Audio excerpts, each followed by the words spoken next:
I got so much motherfucking design on right now. Break it down, bring it back, make it clap. I got 3 old thoughts, new block, where that thing. Bitches on my line, and you know.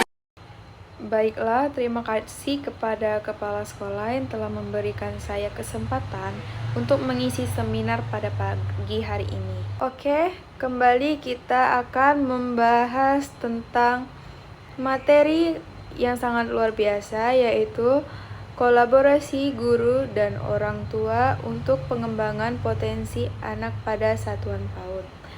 Kenapa sih penting kolaborasi ini? Nah, mungkin ibu-ibu dan bapak-bapak, ayah bunda maupun orang tua sudah melakukan kolaborasi ini pada saat ini. Namun, apakah kolaborasi yang dilakukan sudah ideal ataukah sudah melakukan yang terbaik? Ataukah hanya sekedar kolaborasi? Nah, itu yang akan kita bahas pada seminar pagi ini.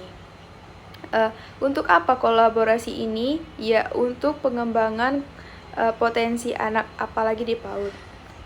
Nah, kita akan membahas ruang lingkup kolaborasi guru dan orang tua. Nah, ruang lingkup kolaborasi itu ada guru tentunya, kemudian orang tua, dan berkolaborasi maka akan meningkatkan potensi anak. Nah, kita akan melihat bagaimana sih kolaborasi, apa sih kolaborasi itu. Kolaborasi adalah hubungan kerjasama, khususnya dalam penggabungan pemikiran. Jadi, di sini kita tarik kesimpulannya, yaitu penggabungan pemikiran. Berarti di kolaborasi itu ada yang kita gabungkan antara pemikiran orang tua dan guru gitu.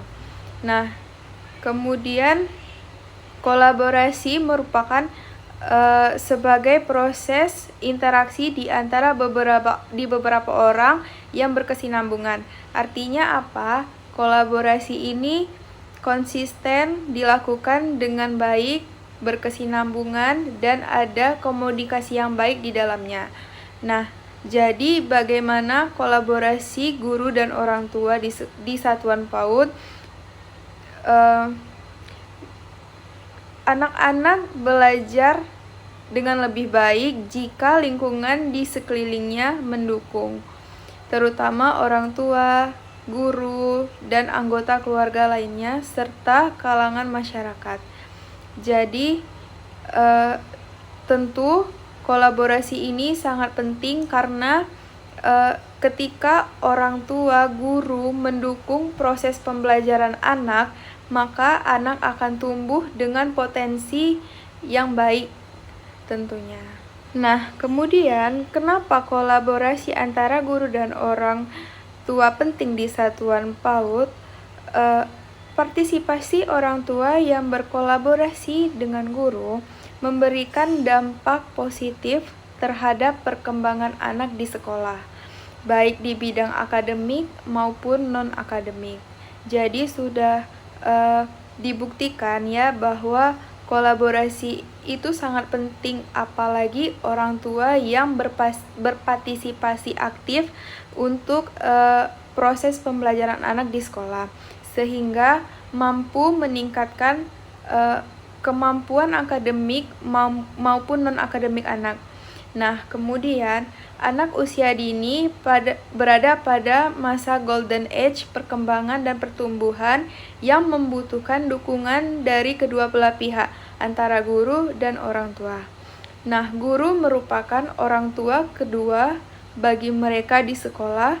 Nah, orang tua merupakan madrasah pertama atau guru pertama di sekolah. Jadi hubungan antara guru dan orang tua sangat saling melengkapi satu sama lain. Jadi, anak usia dini sangat membutuhkan dukungan itu. Nah, ketika kolaborasi ini dilakukan, maka akan memberikan solusi demi solusi terhadap masalah yang dihadapi oleh anak maupun di rumah maupun di sekolah. Nah, jadi ketika kolaborasi berjalan dengan baik, ada keterbukaan antara orang tua dan guru, tentu solusi dari masalah anak itu akan terpecahkan. Misalnya, ketika anak di sekolah cenderung pendiam, menarik diri dari lingkungan teman-temannya, dan lebih pasif.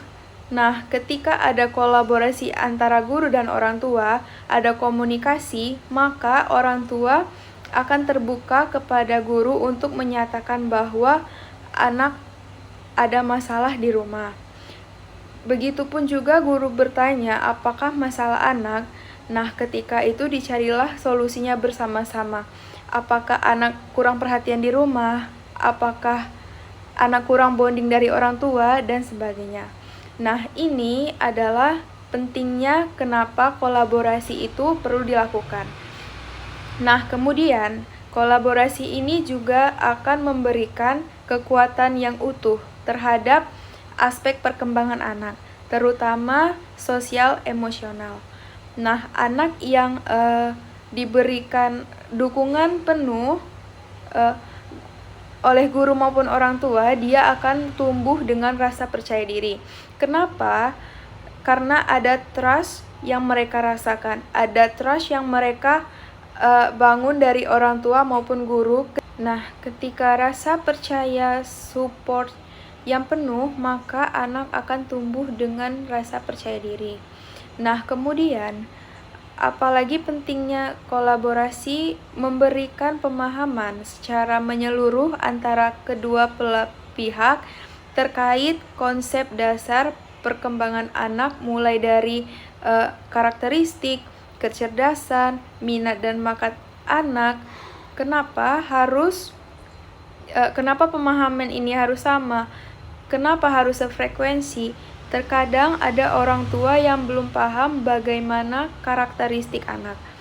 Ada orang tua yang tidak paham bahwa anaknya itu pada masa muda bosan, anak pada masa muda resah, anak pada masa berkembang ingin tahunya. Nah, ketika disatukan pemahaman tersebut, orang tua sudah paham bahwa karakteristik anak itu seperti ini. Nah, guru pun memahami, sehingga ketika pemahaman ini disatukan, kolaborasi berjalan dengan baik, maka akan mampu mengetahui bagaimana stimulasi yang akan kita berikan kepada anak, terutama minat dan bakat anak. Kita sama-sama mengetahui bahwa minat dan bakat anak ini berbeda-beda. Anak itu tidak bisa dibandingkan, anak itu unik. Ada yang kecerdasannya di language, ada yang kecerdasannya di matematika, ada yang kecerdasannya yang lebih di seni, ada yang di fisik motorik, olahraga, dan yang lainnya. Dan ketika terjadi kolaborasi yang baik, guru akan memahami bahwa hal ini penting diberikan pemahaman kepada orang tua anak, sehingga orang tua paham bahwa ternyata anak punya minat dan bakat yang berbeda-beda, sehingga kedua belah pihak ini sama-sama mendukung, mensupport bakat anak tersebut. Nah, apa yang perlu kita perhatikan? Hal-hal yang perlu diperhatikan dalam kolaborasi antara guru dan orang tua. Yang pertama adalah tentu komunikasi. Kenapa? Komunikasi itu penting. Komunikasi yang dijalankan dengan baik antara guru dan orang tua tentu akan memberikan awal permulaan dari kolaborasi yang baik juga. Nah, ketika sudah dilakukan komunikasi, setelah itu apa? Nah, guru merangkul, melakukan jadwal pertemuan yang konsisten dengan orang tua. Kemudian apalagi hubungan yang baik dan saling melengkapi. Nah, orang tua jangan melulu menyerahkan semua tanggung jawabnya kepada guru di sekolah, karena orang tua itu lebih banyak bersama anaknya di rumah. Nah, guru itu cuma dari jam berapa ke jam berapa. Nah, jadi harus saling melengkapi. Karena pendidikan anak itu bukan hanya kewajiban guru di sekolah, tapi madrasah pertama yaitu orang tua di rumah, apalagi anak usia dini. Jadi hubungan itu yang hubungannya baik itu adalah saling melengkapi. Kemudian seperti tadi, satu frekuensi, sepahaman tentang mendidik anak. Kenapa? Karena kalau sudah orang tua sudah paham bahwa konsep dasar anak ini seperti ini, karakteristik anak usia dini ini seperti ini, maka akan satu frekuensi dengan guru di sekolah dan akan sepemahaman tentang bagaimana mendidik anak. Baiklah Bapak Ibu sekalian, itulah materi yang dapat saya sampaikan pada pagi hari ini tentang kolaborasi antara guru dan orang tua dalam meningkatkan potensi anak di satuan PAUD. Semoga dapat diterapkan dan diterima dengan baik. Saya tutup. Wassalamualaikum warahmatullahi wabarakatuh.